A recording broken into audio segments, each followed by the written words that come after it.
Good morning, and thanks to all the panelists to be part of this interesting fireside chat. I appreciate your valuable time. Over the next 30 minutes, we will discuss and highlight key interesting points related to redefining innovation from the Asia lens. Giving some facts, Asia is a true constitute of countless talent, 14 million plus developer ecosystem by 2024, growing number of startups with funding over 30 billion in the last 2 years, presence of more than 1,200 R&D centers in India. Asia region constitutes 40% in the geography-wise split of the regions housing the global enterprises featured in the Forbes 2000. And we can relate innovation is the beating heart of such growing economy. Asia long-term growth depends on it becoming more innovative and going after the opportunities at the right time. Asia is definitely innovating, but countries are innovating at different speeds and in different ways. As per the study, I read a 1% increase in per capita R&D increase innovation by 0.2% in developing Asia. Now, it's interesting to know how can Asia become more innovative, considering existing quality-based education, creativity, critical thinking, and other soft skills that must complement the technical and academic process. And on the other side, I think so Nilesh in his opening session mentioned, considering the GDP share and the growth, Asia should not only be the source of talent, it should influence the companies to have goodness plans for APAC also. Now, starting with the fireside chat, I'll go to Manish from Endurance to start with you. Good morning, Manish.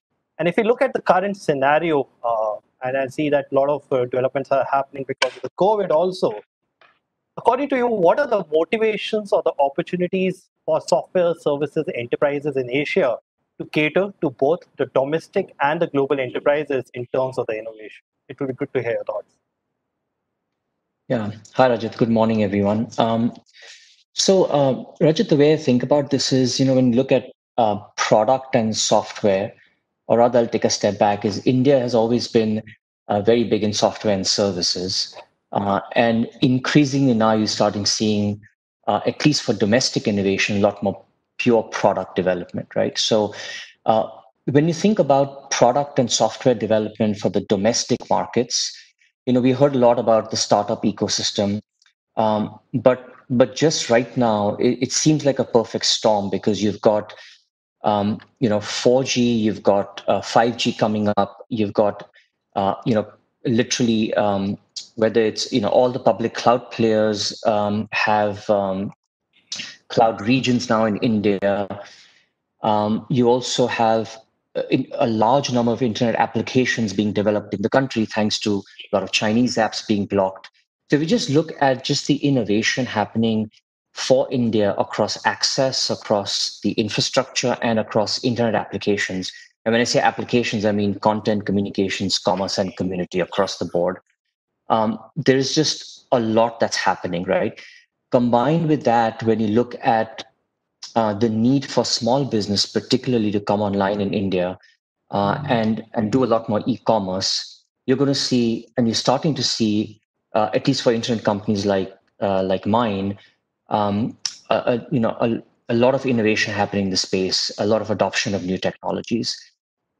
When I sort of flip over to global, we've traditionally had a lot of MNCs, again, like folks on this panel, who've outsourced out to India. But increasingly, what I'm finding is with the entire work from anywhere and the availability and trust in Indian talent, and I'd say Asian talent, I'm particularly seeing that some of our senior engineering leaders are now very open to hiring across Asia, even to build on core platforms that we still saw a lot of hesitation, I'd say, about a year ago.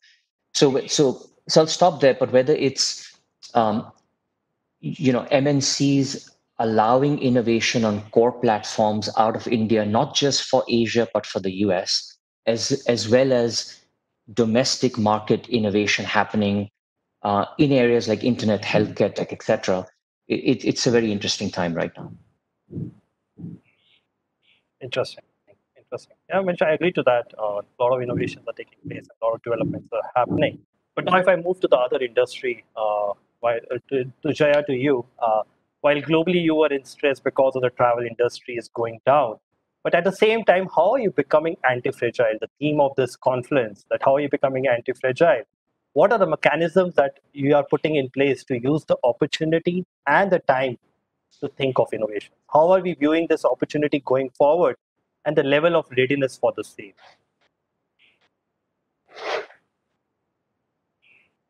Jay, I think so you're on mute. Thank you.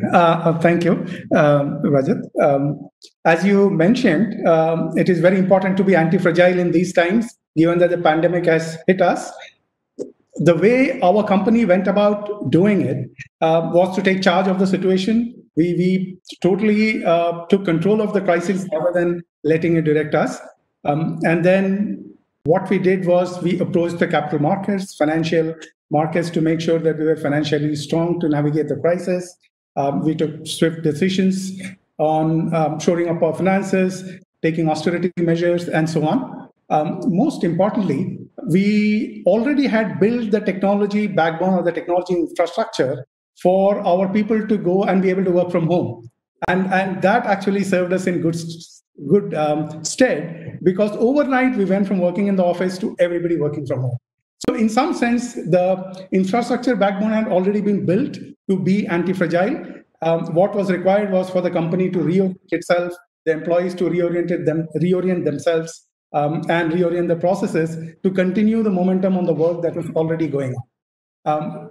In terms of innovation, which is where one of the important focus of this conversation is, I would like to mention that back in January 2020, a lot of steps had been taken in the company to move the company towards being leaner, meaner, and more focused on the customer. That is, putting the customer at the center of our operations. And as a consequence of that, we had very interesting, what we call as imperatives. We have a 10-year strategic partnership with Google, very importantly, to co-create the future of travel and also to digitally transform the traveler experience. So in a sense, we are equal partners in having innovation happen in our companies and in this particular domain. So when the pandemic hit, it's very interesting to note that there was really no drop in momentum in the activities that we were working together with Google. So in terms of the pandemic affecting our ability, institutional capacity for innovation, that really has, I would keep my fingers crossed to say that nothing much has really changed. One important thing in the way Sabre views the opportunities ahead is it's a vast opportunity. Sabre has set for itself a goal for creating a vastly larger market for personalized travel. You must remember, in Jan 2020, the crisis had not hit, and the goal was to create it by 2025. Now, making adjustments, we still perceive the market as being vast, and we see the opportunities for innovation being immense. Now, during this time, what has happened is most people are working from home, but you must remember that there's really nothing else for people to do. We have been pretty much under house arrest for, let's say, 4.5 months. It's not as if you could go outside, you could watch movies. You either are at home, you're working, or you're not working, and you're having interactions with your family. So one of the interesting thoughts that came up from our leadership was to introduce immense amount of learning opportunities, and we use Coursera and Google's training platforms and many other platforms like LinkedIn to make sure that our talent base has a lot of access to a lot of resources for learning, not just hard skills like technology, soft skills, and even leadership skills. And as a consequence of that, we expect that our employee base will be pushing ahead on innovation as we keep making progress because of all the good work done during this time. And that is how we are viewing this particular opportunity, that is the now normal. This will change as the situation eases up, but we would have made productive use of this time to see the innovation that's going to come up in future. Okay. Definitely the innovation will come in the future, and we see the new kind of a business models will be introduced in the travel industry. Coming to Sanket from Intuit, I think so that every enterprise uses a solution on a daily basis if we talk about the SMBs or the large enterprises. But how you see the new phase of Intuit's growth that is written by the Asian markets in terms of the innovation impact? What are you able to achieve, the strategies put in place, And if you can talk about some success stories to drive the innovation from India or other Asian countries. Absolutely, Rajat. So actually, before I address that, let me just talk about a few points. One of them is, you know very well my passion for startups. You know, at some point in the recent past, there came a time when the three T's were enabled. The three T's is something that I've been talking about for some time. One of them being technology. So a great leveler today is that any company anywhere has access to the same state-of-the-art technology that any of the big boys do. As a result, you can compete very hard. And in India, especially, this is very relevant because it's enabled by a three-letter acronym, which all of us know very well. It's called EMI. So, you know, anybody can have a state-of-the-art server and, you know, access to amazing technologies, whether it's storage, computing, whatnot. The second T is talent. So we were talking about the availability of talent and the demographics in India. It's absolutely amazing. The average age of the engineer, as Samir also pointed out here, is probably 10 years younger than the US. And the other part is that the population is getting much more adventurous. They would like to try out new things, you know, join a startup and see what they can do. That is absolutely awesome. And then Jaya talked about training. So if there is something that the engineers don't know about, all they have to do is get on Udemy, Coursera, Degree, whatnot, and all of a sudden they can become experts within a matter of weeks. So this is a great leveler that has come into play. And finally, you know, we're talking about innovation. The amazing part here is there's been innovation in marketing as well. So you're able to sit in India and target a market anywhere in the world. You might choose to just have a product that's selling in India or maybe even in Bangalore. But if you want to choose a suburb of Paris, you can do that as well. So the three T's have created a level playing field, which is absolutely amazing. And this is enabling a big surge of innovation that's happening in Asia and everywhere. So I just wanted to share that with you. Now, as far as Intuit is concerned, you know, we are a key part of product development for Intuit globally. And we innovate for Intuit's global products.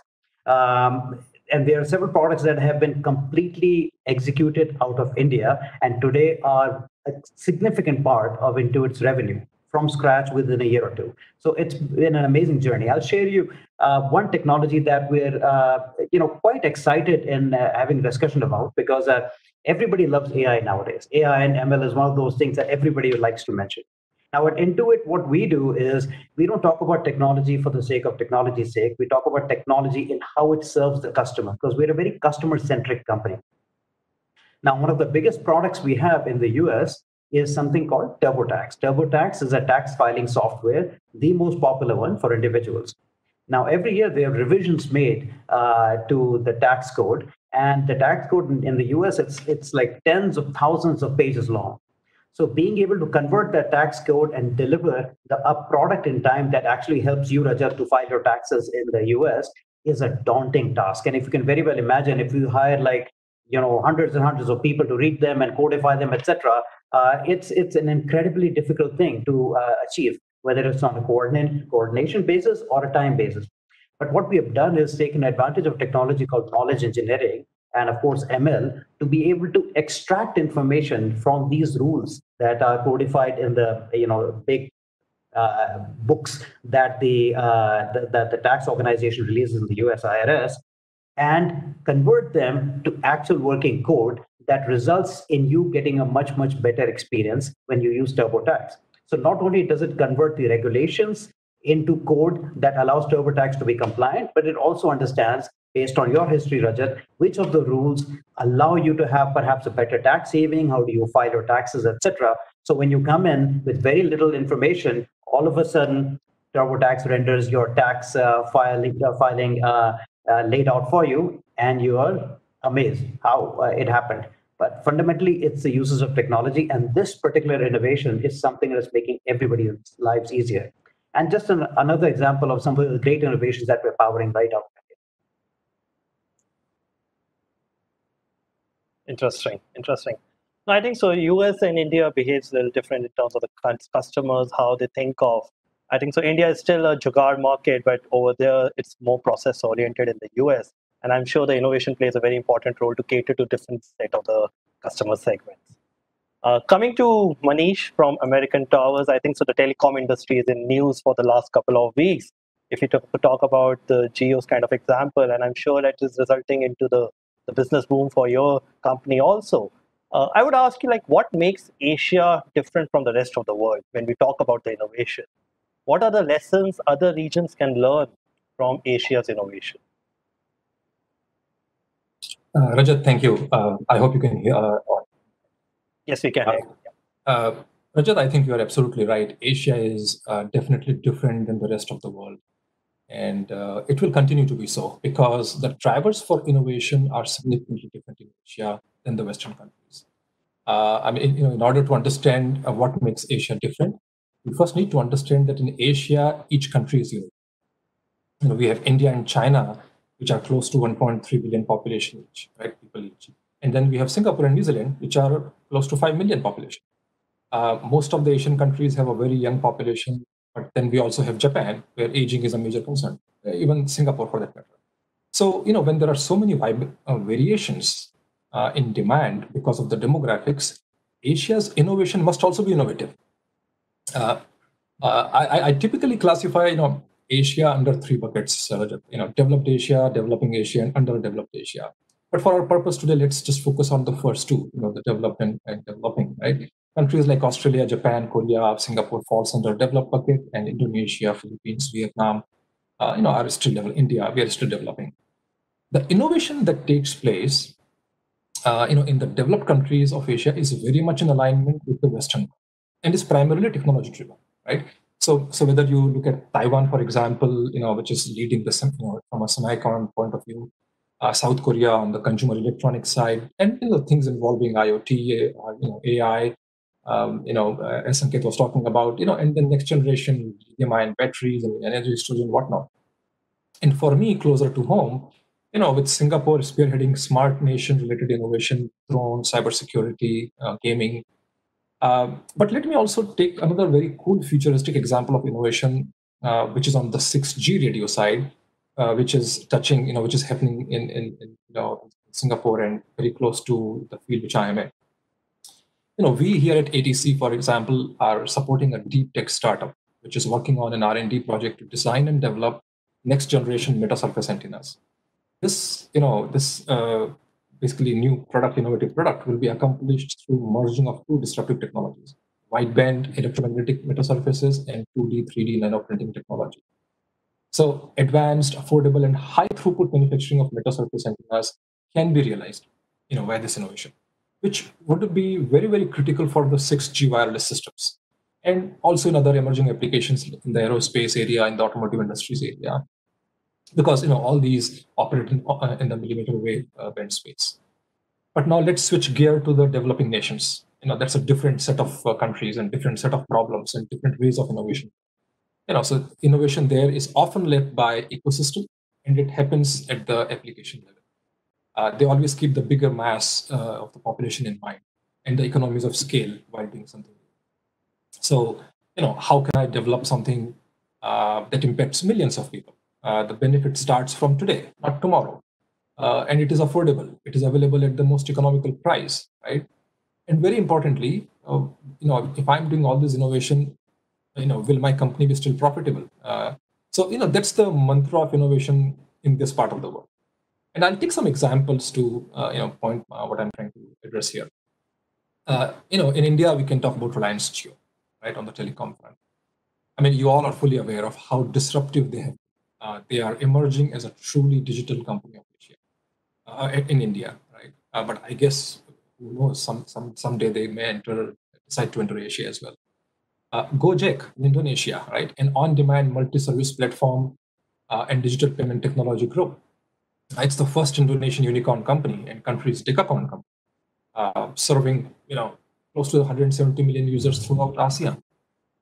Then you look at Globe Telecom in the Philippines, a country where shopping is massive, and you will see shopping malls full of people. It's also world's third largest remittance market.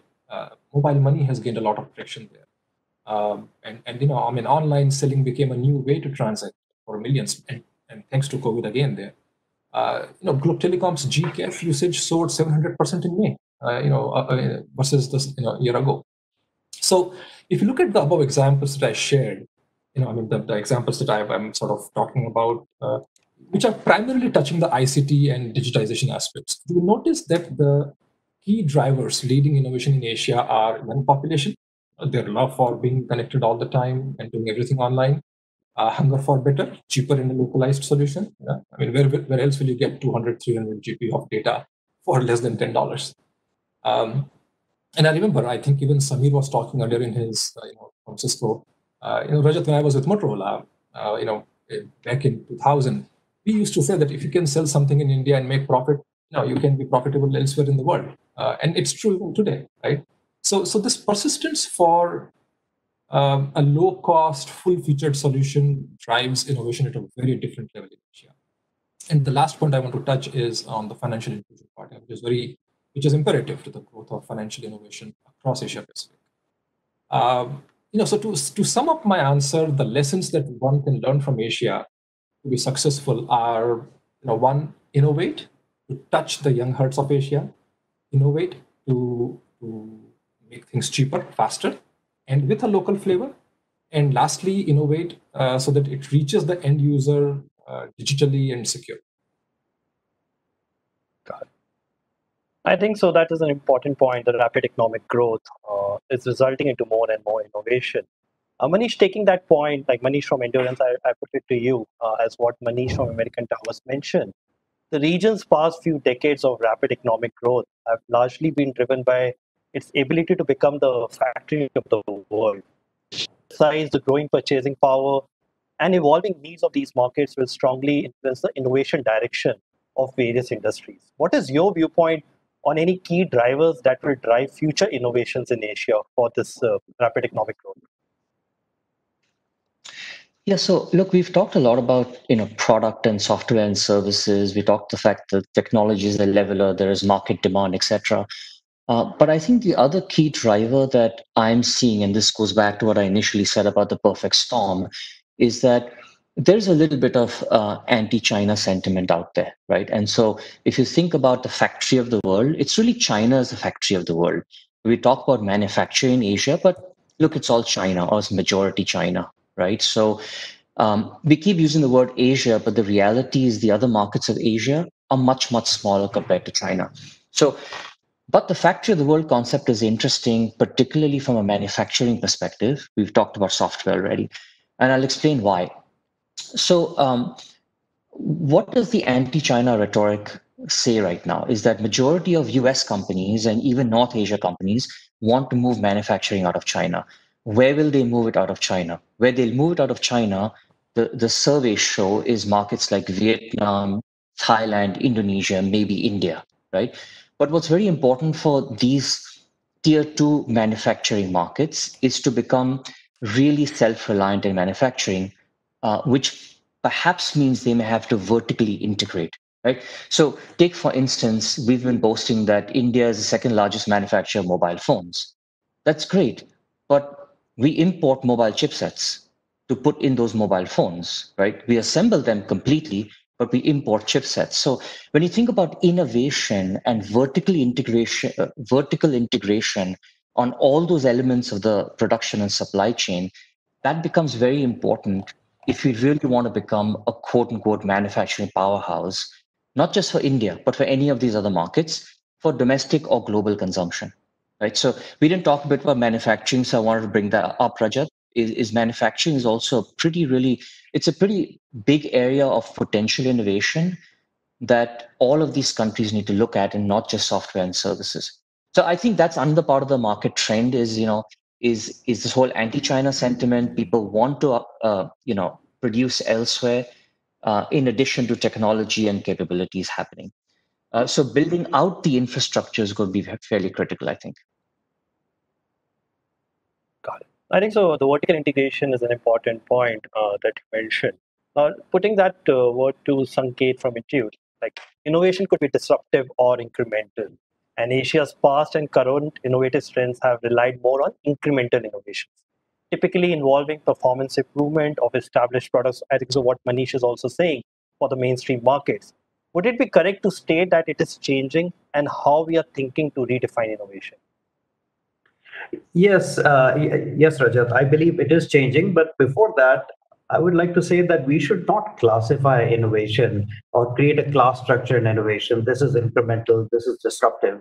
Because if you want to encourage a culture of innovation, whether it's in an industry or in an organization, you can't do that, right? One of the terms that was in vogue till recently in India was something called reverse innovation.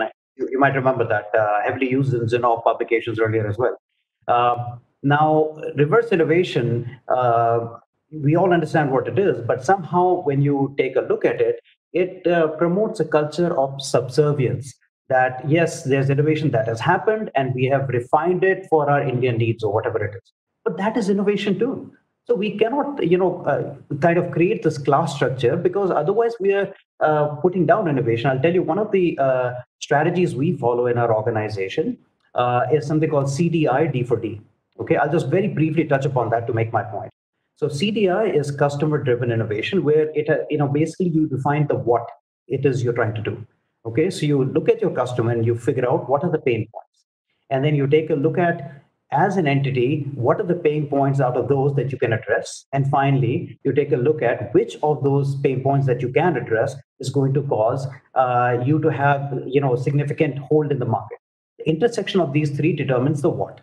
Okay, and then the how part, which is D for D, is that you develop deep customer empathy. You come up with a solution and you go very, very broad when you're coming up with the solution. And from there, you narrow down to something practical. You create the solution, and then you get back into the iteration loop of keeping on refining the solution by developing more customer empathy. And that is the how, right? So we always say you fall in love with the problem, not the solution, because the solution you should keep on innovating. Now, some of these solutions might be absolutely dramatic, and some of these solutions might be incremental, but yet they're addressing a pain point, and we have to make sure that we respect that. So in my opinion, an incremental innovation is as good as a major disruptive one. But having said that, yes, within the industry, we are seeing major things happening that are disruptive. Now, look what happened with the India Stack, right? The India Stack enabled so many companies to do so many things. Money movement in India has become so easy that for the past, so many months, I've not really used cash. Everybody takes, the carpenter takes Google Pay, somebody takes Paytm, somebody takes whatnot. It's absolutely amazing. And I believe a lot more innovation is going to happen. Now there's new standards that have been created. It's a public-private partnership for enabling small loans. So all of these things are innovations being enabled through a platform that's been provided for everybody. So yes, huge disruptive innovations have started to happen and they'll continue, but let us not put down the incremental. Oh, okay, sure. I think so. Yes, the reverse innovation. I think so. India is leading in that also, and I think so. It's well acknowledged by the global markets as well. I think so. That's a good point, and Zinnov has put a point of view on that as well. But Jay, if I come to you and if I talk about the funding, is it easy or difficult to fund innovation at this time during this pandemic time? How are you navigating your organization maze to ensure enough capabilities, team, investments to continue innovation for future? So a very interesting question, Rajat. I would tend to think that one would not view it as much in the lens of easy or difficult, but more a question of prioritization. So the way I spoke in the previous section, we were talking about institutional innovation. That is continuing regardless, because that is set, innovation directions are set with our partners. So we co-create value with our partners. The interesting part, referring back to some of Sanket's comment, is in the travel industry, we co-create value with our customers as well. So now if you look at the fact that we are in the travel industry, the travel patterns have completely changed. The way people would sit in an aeroplane has changed. The kind of documentation you would require, COVID testing certificate, your permissions from the other police commissioner to go from point A to point B, these documents have all suddenly become different. And so we have to react to the customer's need immediately, and so help in the now normal. So help do the innovation that is necessary so that travel can continue at this time. But that is not the new normal. The new normal has not yet been defined, and it is still in the process of definition. Because even though everybody speaks a lot about work from home, the fact is that its long-term impacts are still being understood. So people talk about being always on from 7 in the morning till 10 in the night, because now the boundaries between work and home are blurring. So the guidelines for that have yet to emerge. And similarly, when we look at the travel industry, the new normal will be different from what is the now normal. And so innovation for that also needs to continue to happen. So if we look at innovation at, let's say, 3 different levels, and not necessarily categories of big or small or disruptive or otherwise. At the institutional level, all organizations would have secured funding, and that would carry on because that is critical to the company's evolution in their own marketplace and domain. Then you have innovation that happens at the product, the specific features which customers require, moving technology from A to B to the next generation. Those kind of innovations, depending on the appetite that the customer has today or the mind space the customer has today, that would still continue. But if there is co-creation, that might actually go a bit on the back burner, because all entities in the travel and hospitality space are focused on making sure that they survive the COVID pandemic and the economic situation that is following it, and which will last a little bit longer. The third kind of innovation is the one which happens through water cooler talks, through architects talking with each other. And that kind of innovation, it's very strange. Most organizations have these hackathons, different kinds of blue sky hackathons or product focused hackathons. Those have now actually, those are morphing, and people are using them more as employee engagement activities. But the fact remains that the pressure on innovation or the push on innovation still continues in organizations. In our organization, we have many different kinds of innovative activity at the developer level. So we call it a solve it, where somebody solves a nifty technical problem and presents what he has done for others to learn from. We use something called Big Pitch, where customer-facing people work with customers and come back with a customer problem, and we work on trying to solve it in a defined 5-day, 10-day window. And then we have something which we call the Blitz Code, which is different from a hackathon, where we try to focus people's energies on taking the existing product and doing something really different, really spectacular, really something which has fallen behind, or bringing in a new capability on it. And we have been successful in all 3 in the past. In today's context, that is morphing and changing to suit today's distributed context. So innovation at that level continues, and that actually does not need too much of funding support. The funding support is one at the institutional level, and those which we co-create with customers. And with customers, as I said, it depends on their current mind space and appetite for looking into the future. But in the travel and hospitality sector, that is a few months away, I would tend to think. Then there is this other normal technological innovation which has been going on for a long time, contribution to open source, usage of building of new tools, that is happening unabated. In fact, just in the last couple of weeks, a team from our offices in Bangalore added new components to an open source tool for code evaluation and pushed it back into the GitHub. So if you notice, if you look at the different segments, at the institutional level and at the developer level, it is continuing. Where there is a dependency on the customer, especially for people like us, or industries where we co-create with customers, those have slowed down a bit. And that's primarily because of mind space with the customer. Sure. So Jay, I think so everyone will agree we all are missing that water cooler conversations, the coffee conversations, which definitely result in some new kind of innovation. Totally. Hope the time will come back. But Manish, from American Towers, if I come back to you, you're one of the largest independent telecom tower company, and you work very closely with pretty much most of the mobile operators worldwide.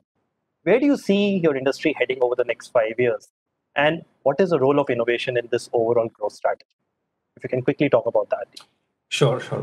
I think that's a great question, Rajat, and very relevant in today's context, because today we are surviving because of telecom. A lot is changing in the telecom world for sure. The whole buzz around 5G and data growth, and I'm not even touching 5G from a US-China angle here. And then the impact on ICT industry because of COVID, right? Many of you may be aware that telecom is now an essential service in most of the countries. And that puts an additional responsibility on the shoulders of the MNOs and passive infra providers. These developments are driving the innovation in the telecom space. And we will see the impact of the same over the next few years. Let me share some stats to give you the context here. 4G penetration in Asia crossed 60% last year, and we are expecting it to touch 70% over a period of next 5 years. 5G is picking up, 25% penetration expected in the next 5 years. Close to 700 million people across the region, I'm talking Asia region, will start using mobile internet by 2025. 2/3 will be from China and India. So huge potential there also, and it's a big segment of the population which is still untapped.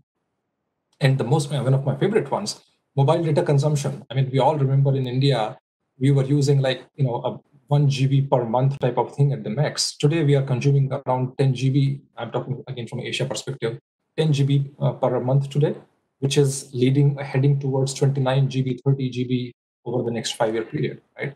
So, a lot of things are happening in the telecom world, and obviously innovation will have to play a very important role.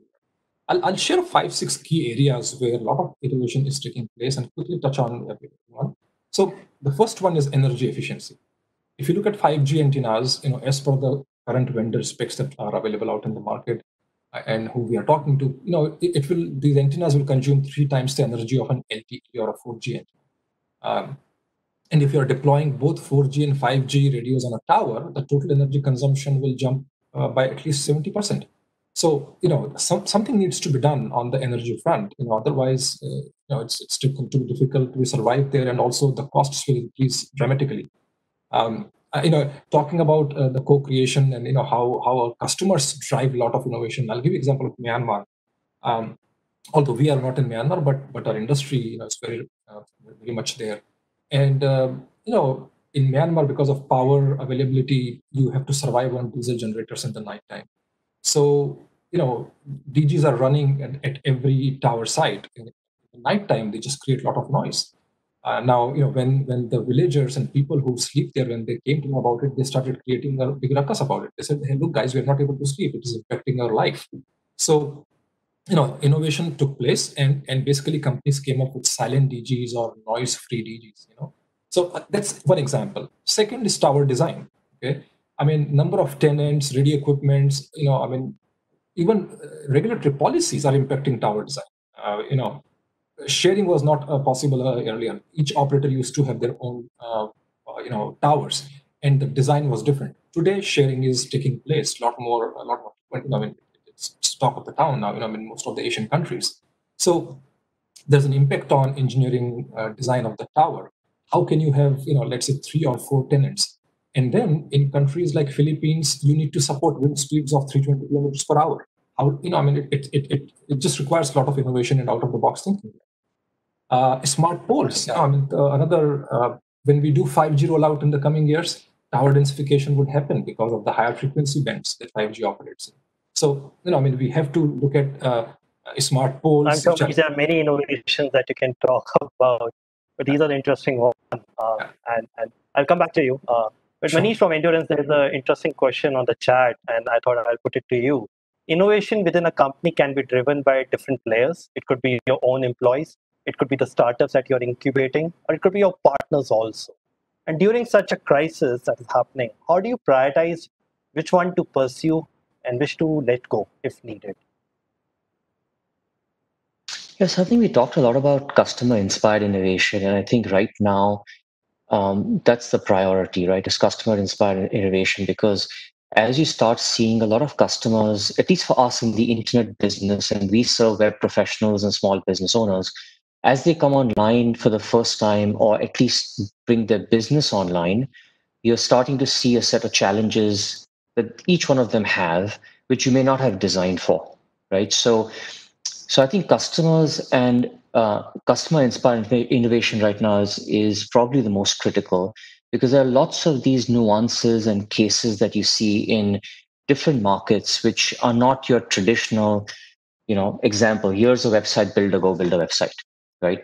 Or I can connect you to someone to go build a website. All of a sudden, how someone uses a mobile phone with the linkage to a marketplace and wants to have their own online presence and an app and maybe a drop shipping solution. All of a sudden now you're seeing all the things a small business owner in India wants to do, right? And they're telling you what they want to do, and you can actually create a solution based on their specific needs, which to date haven't really come online because they've been really doing most of the stuff offline.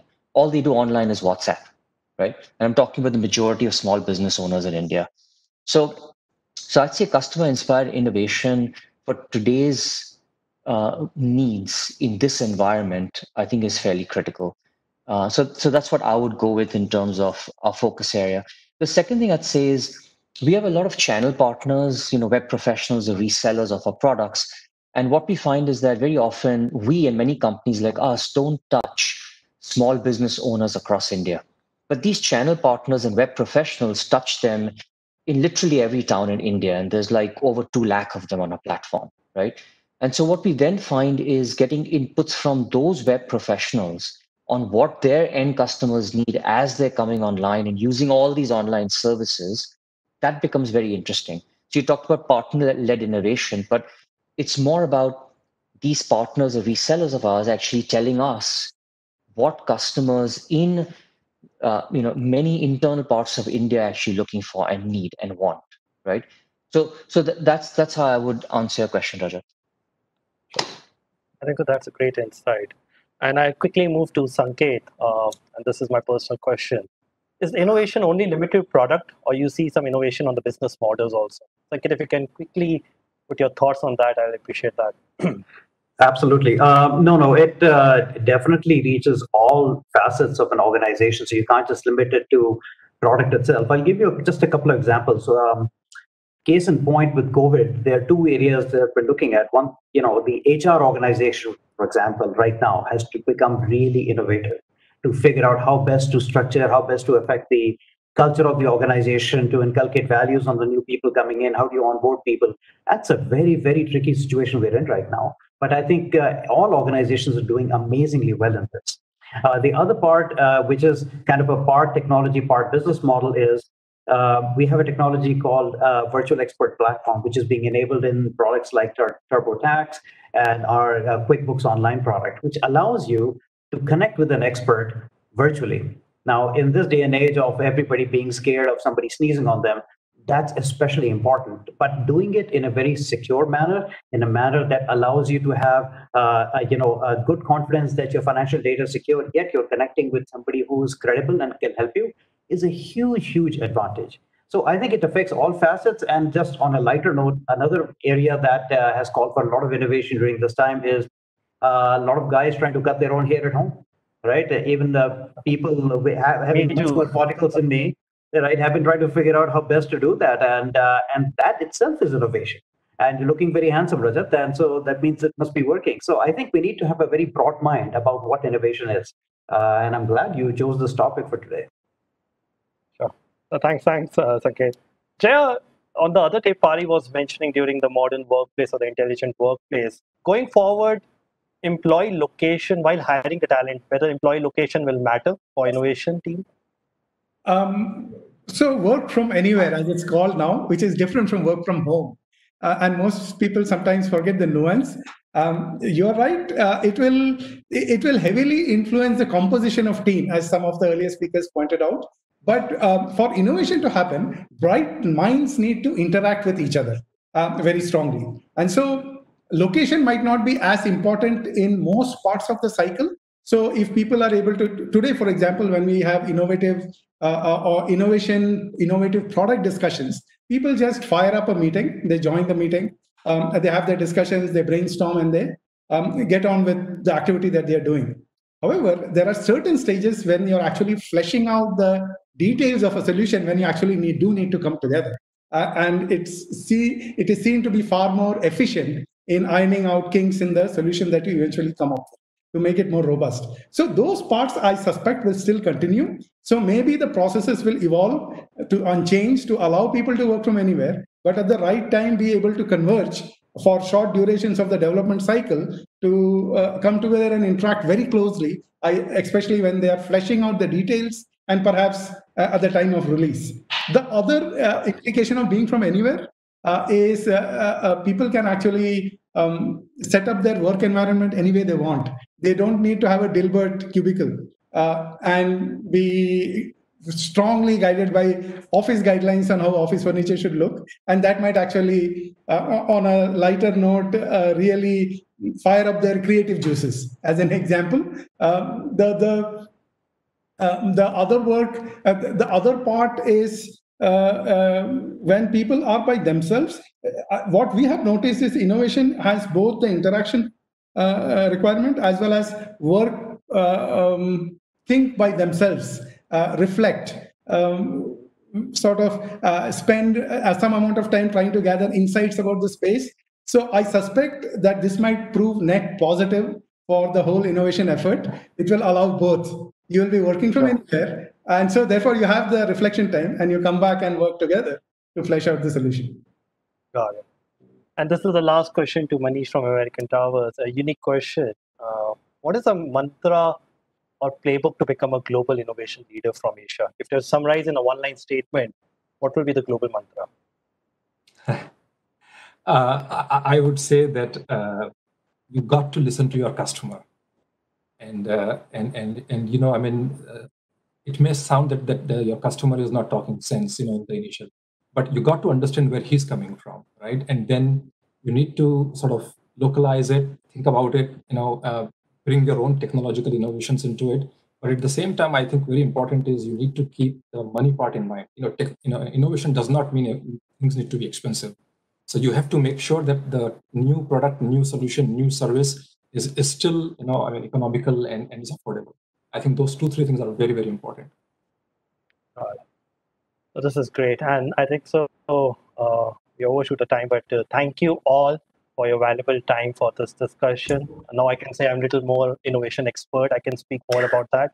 I appreciate all of your valuable time. Thank you, Sanket. Thank you, Manish. Thank you, Manish from Endurance, and Chaya. Thank you. Have a great day. Thanks, Rajat, and thanks to Zinnov. Thank you. Thanks, Rajat. Thank you.